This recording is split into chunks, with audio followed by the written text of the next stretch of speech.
tradition of meditation. So thank you, Ken.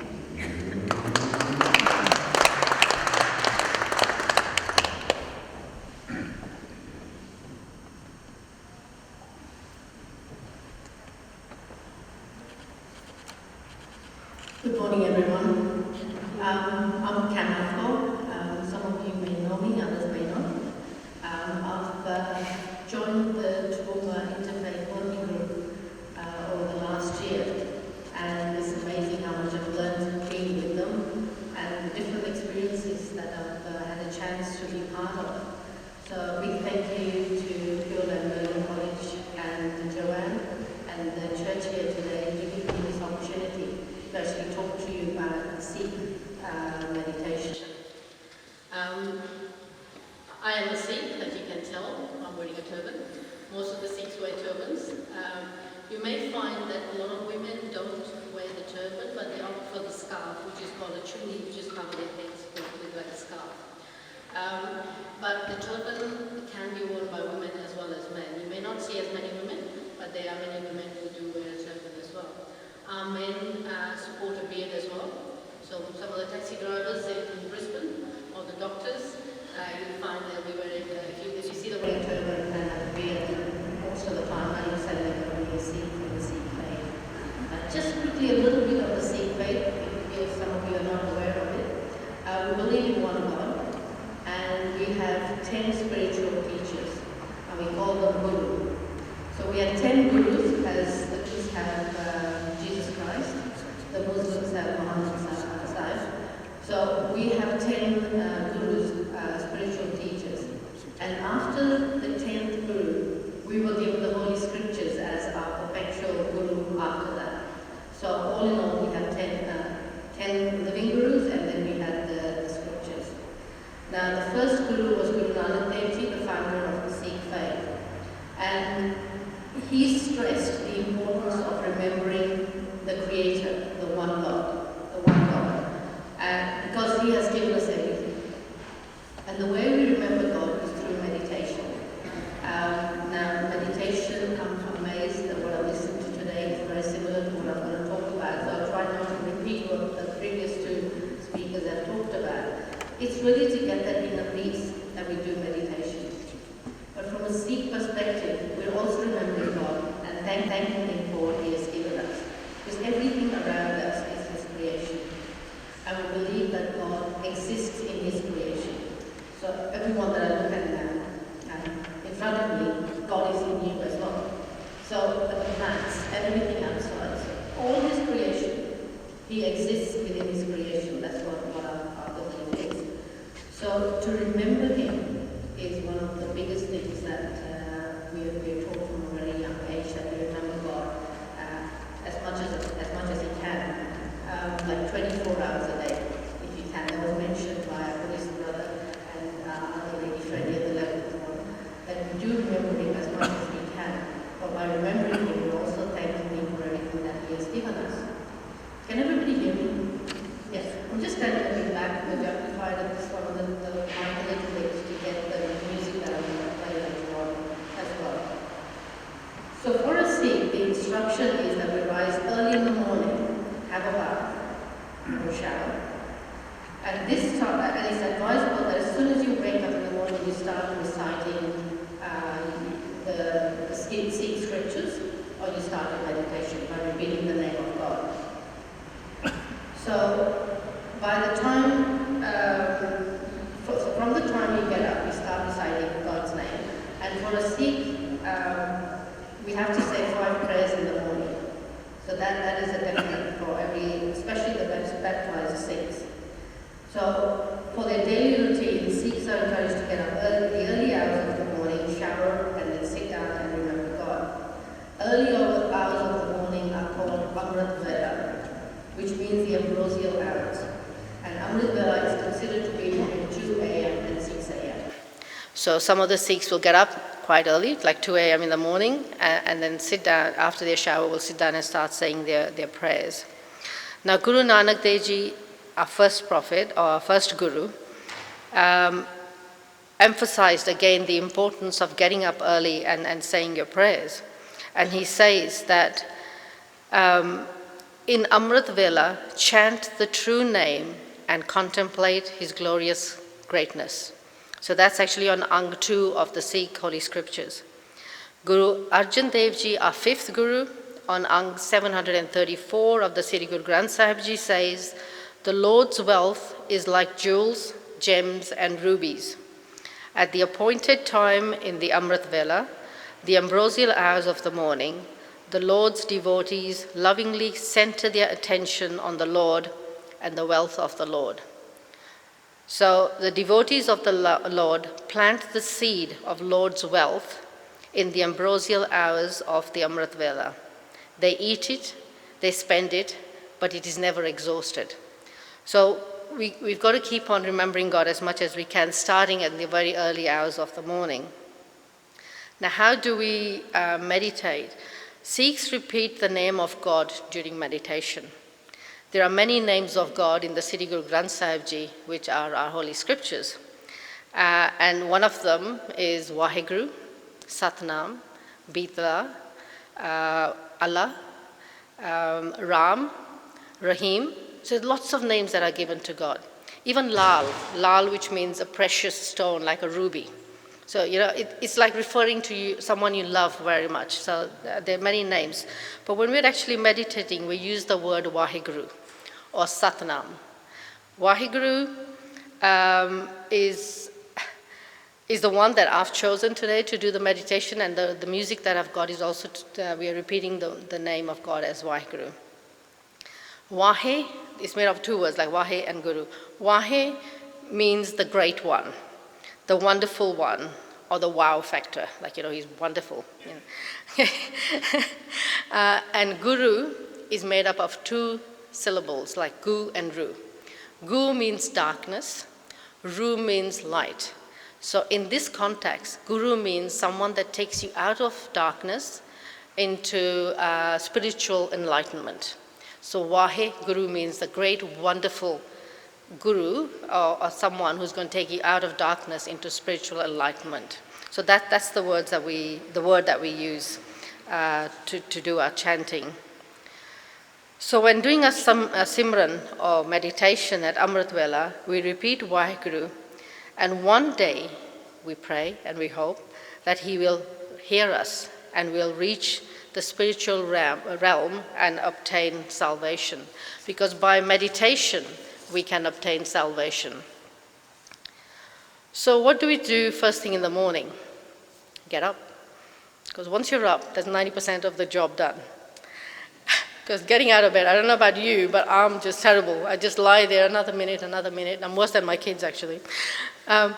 So getting out of bed on a cold morning like we are experiencing at the moment is a task in itself. Having a shower. Now, it's recommended that you have a cold shower. And please don't try it. Not in this weather. If you haven't done it before, don't try it, because you will get poorly if you did. So you have a shower, and I think we are really blessed. We are really, really blessed that we get up and the shower is just there. You turn the tap on and there's hot water. So there's no excuse not to get up and have a shower, but then there's people like me who just sit there in bed thinking, another minute. So you have a shower, and then you sit in a special place in your home. You have a special place where you can sit and relax. Now, we sit on the floor, cross-legged, and we cover our heads, we take our shoes off when we do our meditation. But if you can't sit on the floor, God's not that strict. You can sit on a chair, respectfully, and somewhere where you're comfortable in the house, and then you can start your meditation. So when you sit down, you bow your head a little bit, so your chin goes down a little bit, and you keep your spine straight. And the reason for that is to help the energy flow through. Now, there are 26 little bones in our back, the backbone, the vertebrae, and then there's a spinal cord that runs through them. So when you sit down, it's like you are the axle of the earth, okay?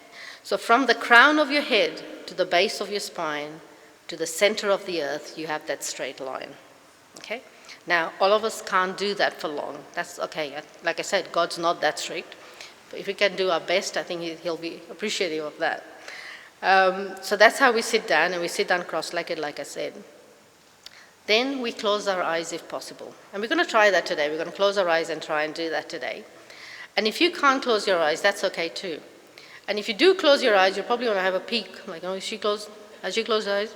Is she closing her eyes? But that's okay too. Because when you first start, especially in a room like this, you are going to be a bit more conscious and feel a bit awkward as well. But when you're at home in your own space, then try the closing of the eyes. It's wonderful. It really is nice. So try that if you can. Now, if you close your eyes first thing in the morning, like I'm not saying you get up at 2 o'clock in the morning, but whatever time you're up and you're sitting down, you're starting your meditation, if there's no traffic outside, there's no radio waves or anything like that running around, which we can't see, but they're there, in those hours of the morning, there is peace, and you actually feel it. And for the rest of the day, you carry that with you. So that's another one of the reasons why we've been advised to get up early in the morning to sit down and do your meditation. So try that. Now, the mind. When you sit down to do meditation, or even if you sit down to have a quiet time, what happens? The mind goes crazy. Even at 2 o'clock in the morning, if you sit down to do, your mind is still running. I would sit down, and my mind's been around the world. Mum and Dad are in London. Kids' school today, they got their sports day the day after, or an outing somewhere else. Husband's work this, my work that. And before you know it, you've been everywhere around the world except where you're supposed to be when you're sitting down. Okay?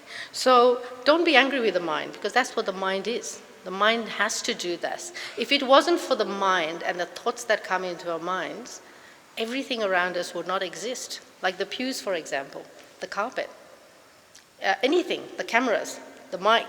It was somebody's thought that actually brought that into existence for us. So don't be too harsh on the mind.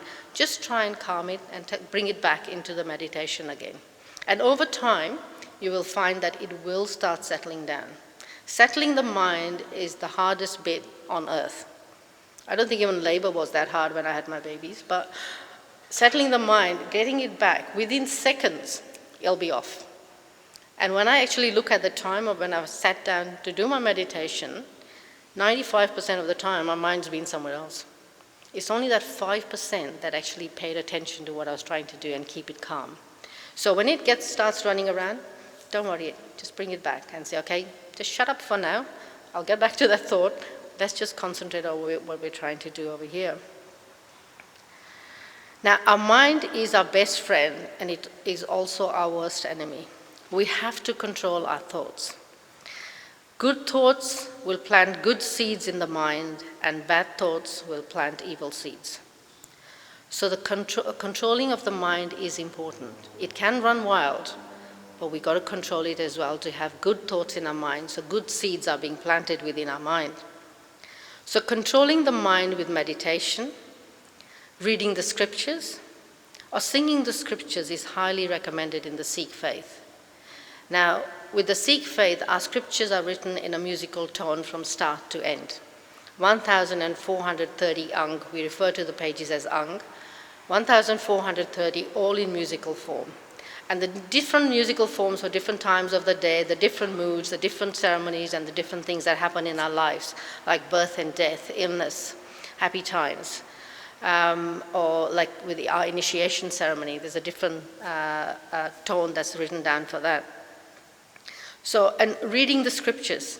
It can be you're reading the Quran, Sahib, or it can be you're reading the Bible or the Gita, whichever scriptures that you believe in. You have those and you read them. That's how we calm our mind down. So it's important that we do that. And I've just written a note here that when you first start, there will be some uneasy thoughts in your mind. You may feel awkward. What am I doing? This is not me. What am I doing sitting here, trying to meditate? Mind's running away. Forget it. Give up and walk away. No, don't do that. Keep on trying it.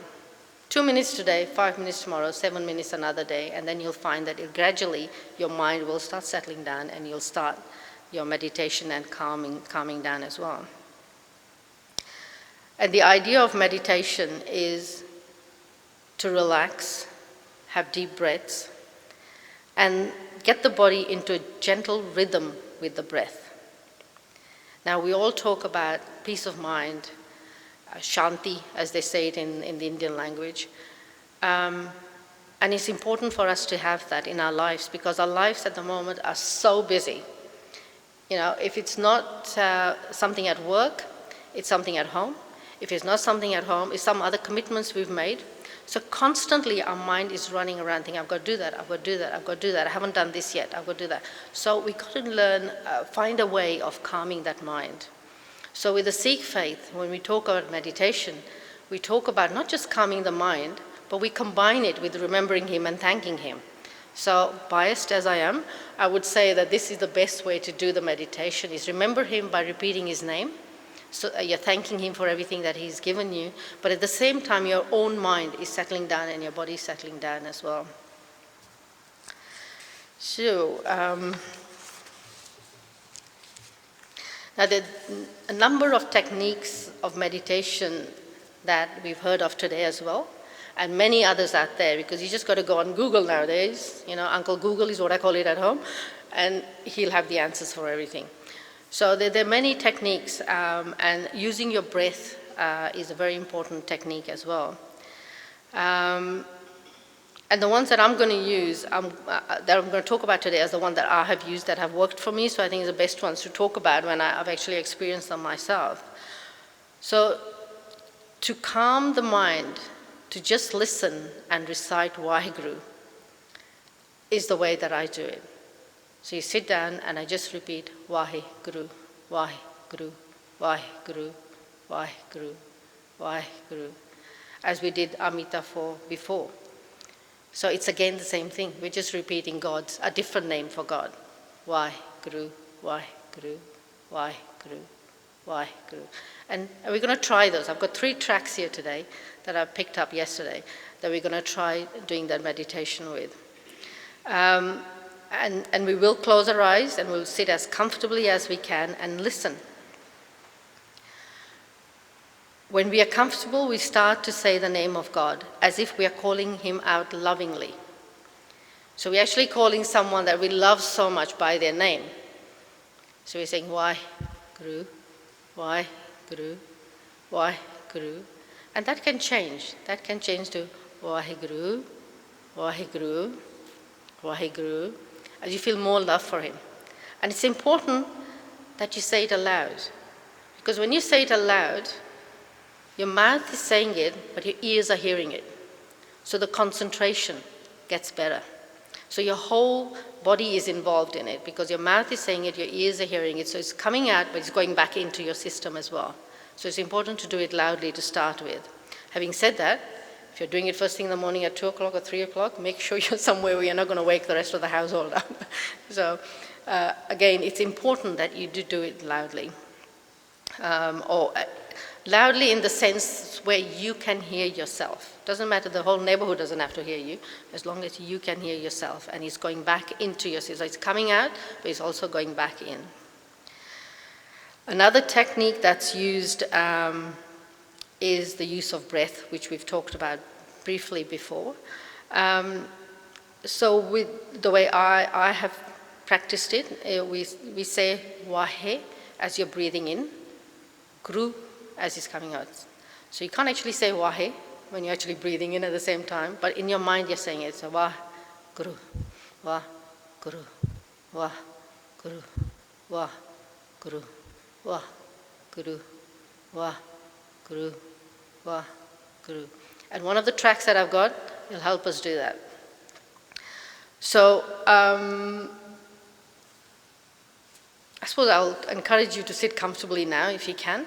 Now, like I said, we sit on the floor cross-legged and usually have our hands like that. Now, hands don't stay there very long because the arms get tired and all that, and then you sort of start fidgeting about. So if you want to sit down, even with your hands on your knees, or if your hands are cold, that's fine as well. I don't think God's going to think you're trying to tell him that you don't want to be part of him.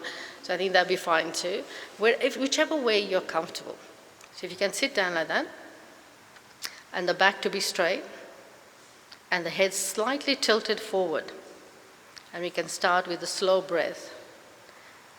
And what we'll do is you can join in the singing when you're ready to say Waheguru. You might feel that your shoulders get a bit tense because when you're trying to concentrate, your shoulders get tense. Remember to loosen them as you go along. So the first one I'm going to play is at a slower pace, and probably play it for about 5 minutes, and then another one, and then we'll do the last one. So bear with me while I put the music on.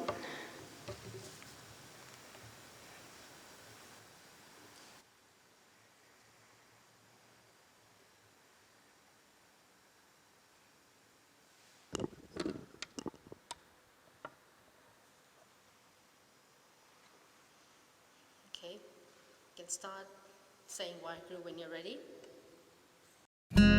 Waheguru, Waheguru, Waheguru, Waheguru, Waheguru, Waheguru, Waheguru.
The next one that I'll play is the one actually that does the breathing.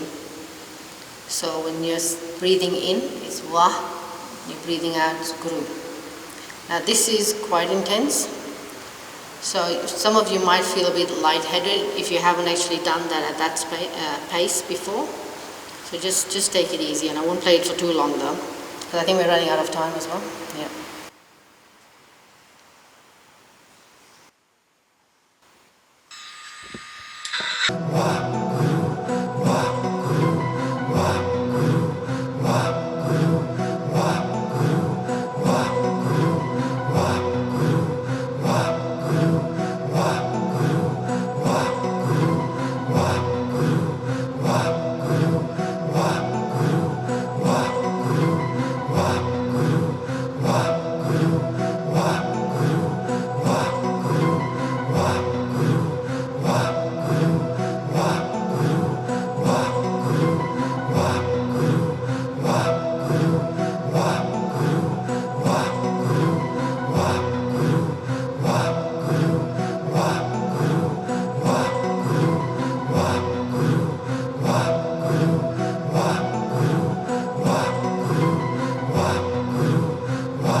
With the breathing, so wah, guru. So breathing through the nose and out through the mouth. Wah, guru, wah, guru.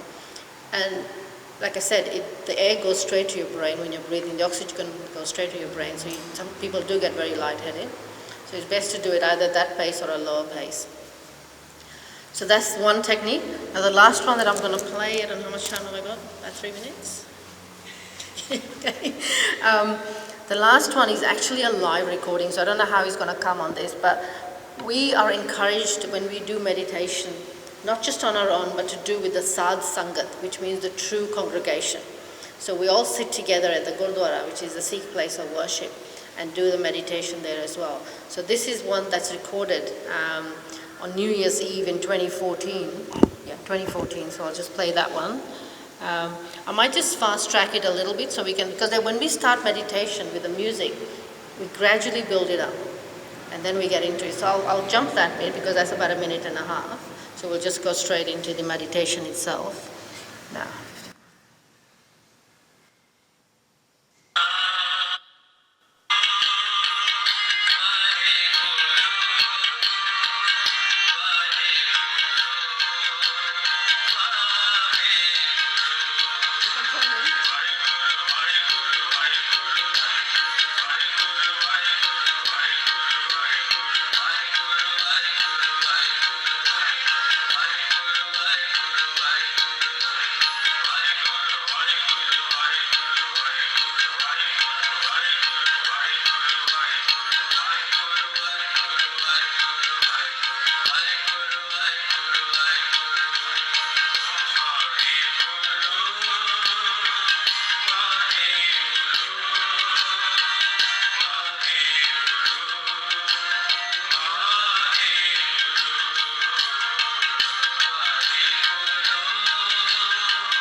I heard some of you joined in, that was really good.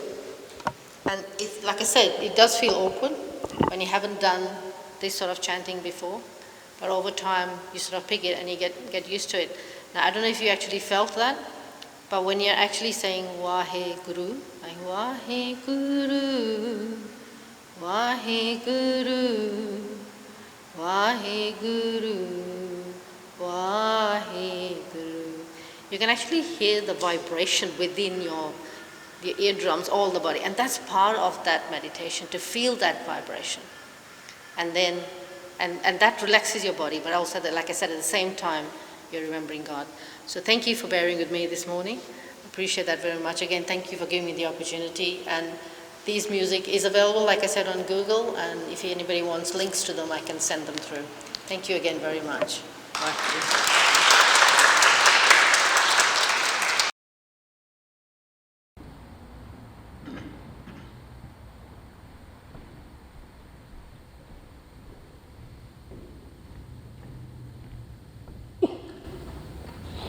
Thank you, Cam.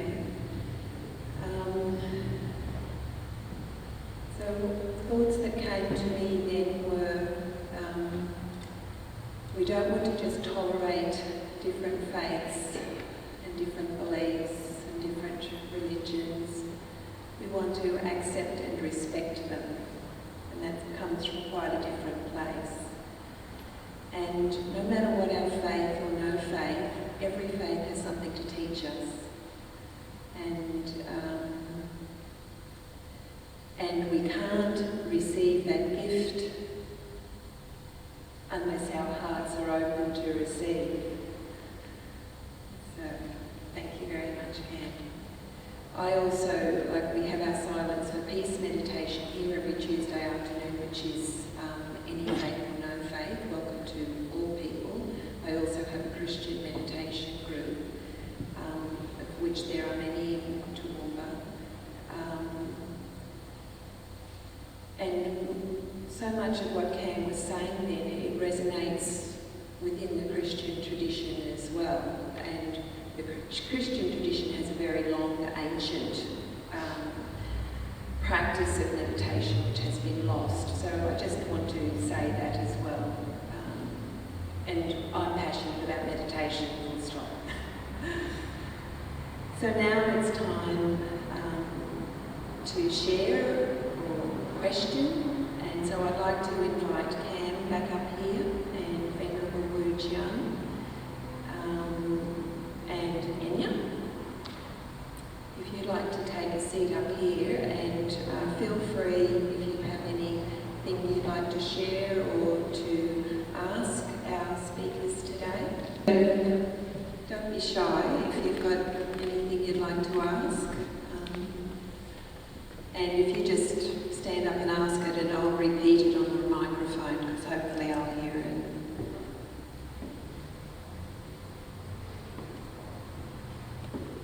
Questions more or less to yourself, Joe, but the other people could make comment as well, that even if we're more prayer-based, meditation can get you into your body, into your heart for a more potent prayer. You like to put it? Yes, I agree.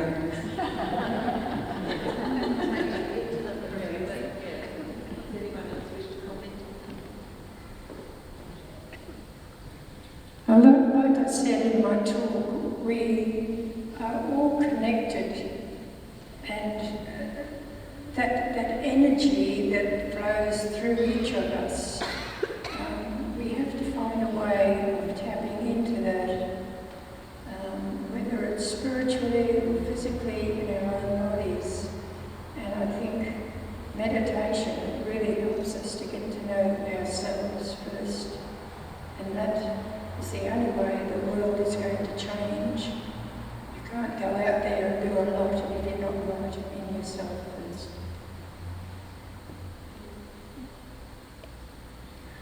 I'll just more or less repeat what Anya just said. We are all his children. It's just that we are on different paths, and we do our meditation, our prayers, different ways. And they're all okay, whichever way you want to do it. We repeat the name of God as Waheguru.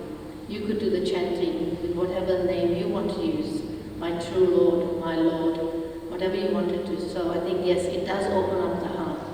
And if there's peace inside, like Anya said, then we can spread that peace outside as well.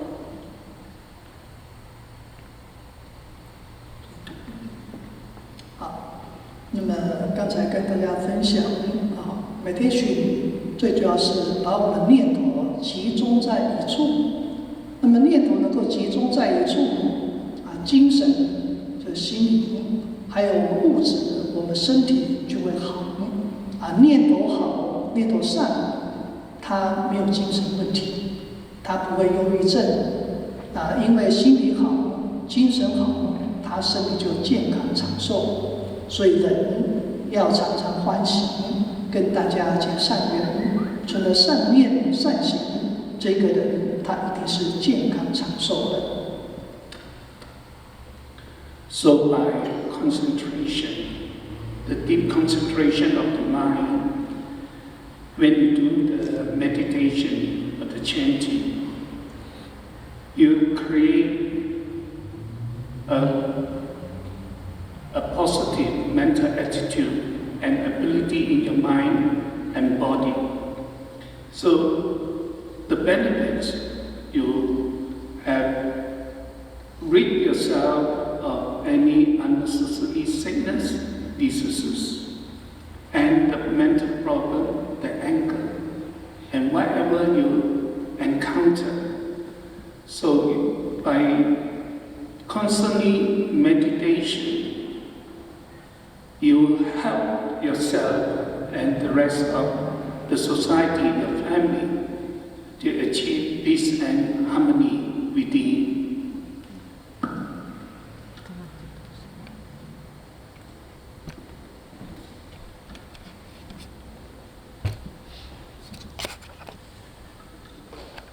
In the Christian tradition, a key part of meditation involves a pilgrimage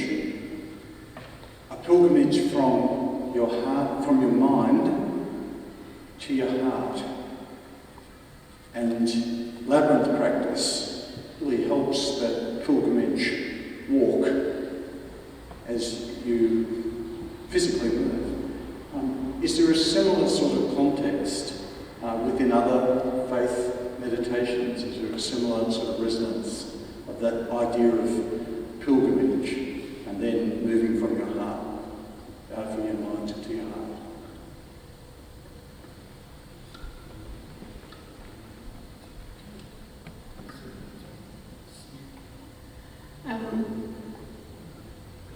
Our scriptures talks about pilgrimage as well.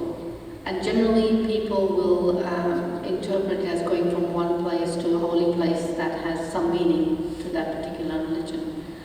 Our scriptures, I can't say that I'm 100% intelligent in that area. It's just my own learnings. Pilgrimage, like you say, is from the heart. It comes from the heart. With our meditation, when we do the meditation, you take the breath in, and the breath goes all the way down to your navel, and then it comes back up out again. And that's what I was talking about, the resonance side of it, that the sound that you hear. I didn't go into too deep into that, but that's part of your meditation when the breath goes in and then it comes out again. And there's a belief there's a lotus flower in our navel area. And when that meditation continues, the lotus flower which is turned down will then turn upwards. And when it turns upwards, you're one with God. Because all the world's problems are not problems anymore. You're at peace, and that's when you can be of more help to everyone around you. Yep.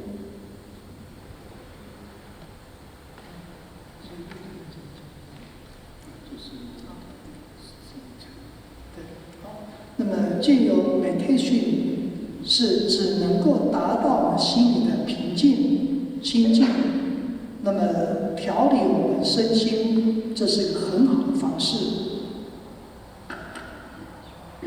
Through meditation, we can help ourselves to the inner peace and also help our mind and body to reach the goal. So this is the journey throughout our life. 那么各个宗教有他们meditation的方式。那么只要把我们念头集中在一处，效果都很好的集中在一处。So all religion, they have their own meditation, but all these are all by concentration, and the deep concentration of one mind, and the effect, the benefits will come to all of us who practice it. 但是我们要接触家人，接触广大群众，一定要有一个标准来规范我们的生活行为。那么这个标准就在早期我们上清下空老和尚所揭露各宗教经典里面。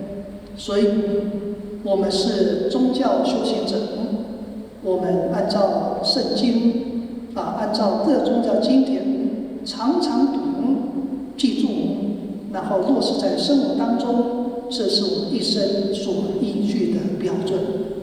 宗教是一家，还有最近我们各个宗教有选定3、6典这是很好的。我们佛教有佛教的经典，那么基督教有圣经，天主教也有经典，各宗教依照自己的经典常常读记住，依教奉行，那么这是最好一生的依据的。Our Master Ching have always emphasized one humanity, many faiths. So each religion have their standard, their achievement they want to reach, and the goals. So as the practitioners, what we all follow must be according to the teaching of different faiths and religions. And for us, we encourage to read all books, Bibles, from whatever religions we come across. That's why we have created the 360 type of faiths from all religions. So this is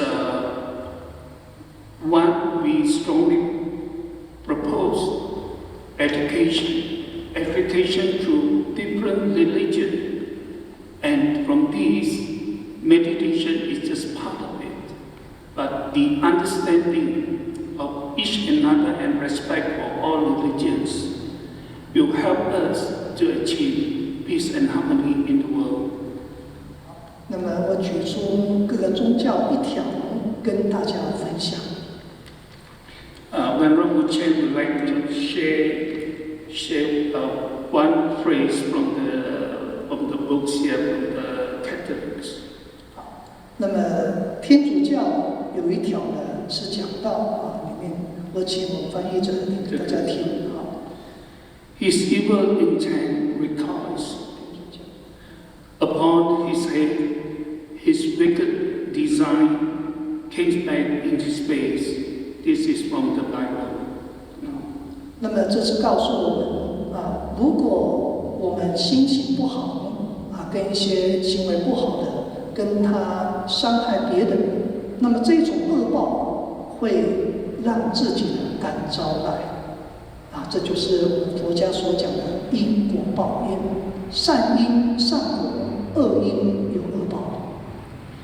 This teaching from the Bible go very well the same as what we always believe, the cause and effect, the karma.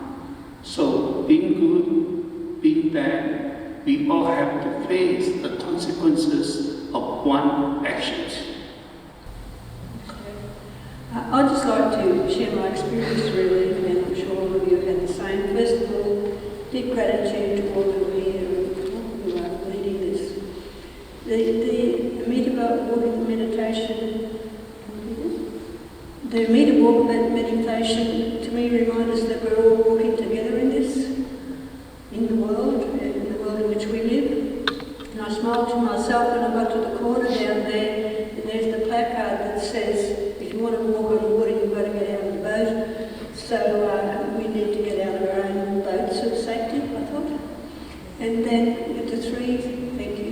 and with the three styles of the Sikh meditation, I kept my eyes closed throughout all of it and was touched by all of it. Though the middle one, I just got this sort of like a black circle like the womb of creation with a pulse out to purple all the time.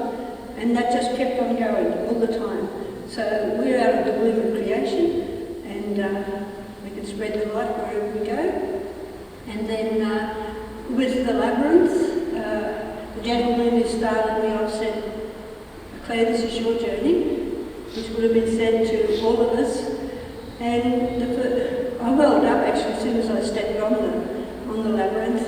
And I grew up in the Catholic tradition, and I'm one of 12 children. So as you can imagine, there was all sorts of mischief that went on. And my fallback prayer was the image of Jesus of the Sacred Heart, and I prayed myself in and out of a lot of trouble with that. I lived diagonally opposite the Catholic Church, and there was a clock there which just had this heart in the centre of it, and it said, "Behold his heart that has loved mankind so much, and has yet been loved so little in return." In 1952, when I was about 12, don't do the maths, my parents went to New Zealand. In Sydney on the way home they called into Pellegrini's, and they bought 3 statues, and to me it was this most beautiful one of the Sacred Heart of Jesus, which I still have, so it's quite ancient now, with the most beautiful face. And I used to say, "Pray, Sacred Heart of Jesus, I place my trust in thee," whenever things are going rough. But then anyway, as I kept on going through the labyrinth, it was all like the spirit of the land, and the spirit of the original inhabitant said, "Welcome, walk lightly on our land." So thank you all.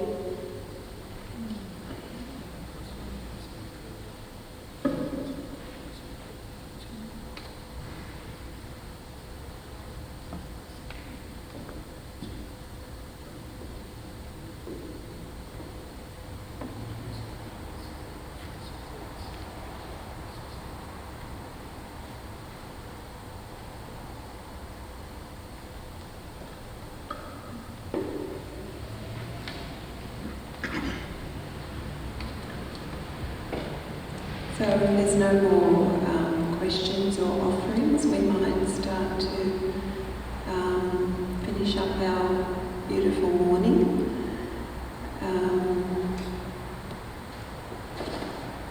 So I need to say lots of thank yous today.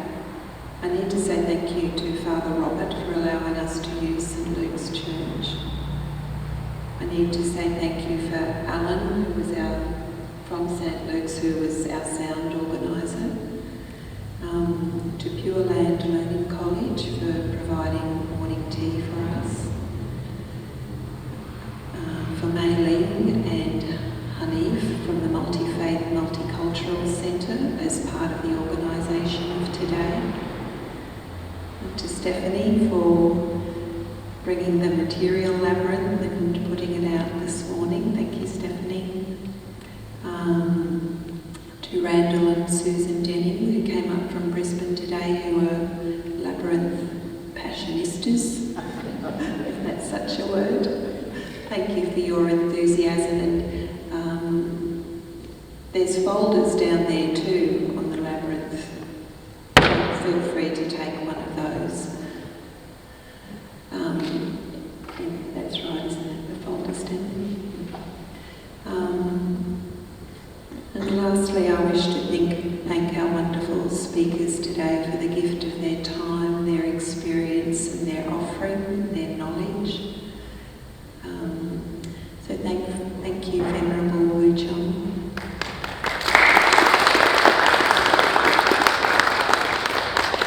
And thank you, Billy, for translating. Thank you, Cam, Athol. It was wonderful. Coming all the way up from Brisbane. Did you have to get up earlier?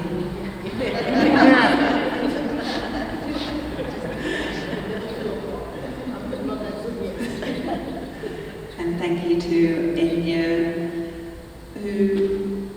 maybe I think it's just starting out on her path, her labyrinth path, and bringing it to others. Thank you so much, Emma.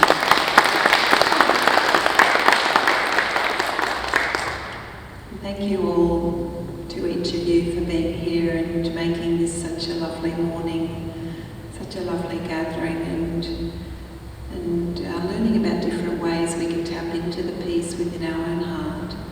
And I think that's what any divine power, what any divinity, whatever you refer it to, wants. Peace in our own heart, to be the peace in this world. So thank you, everybody.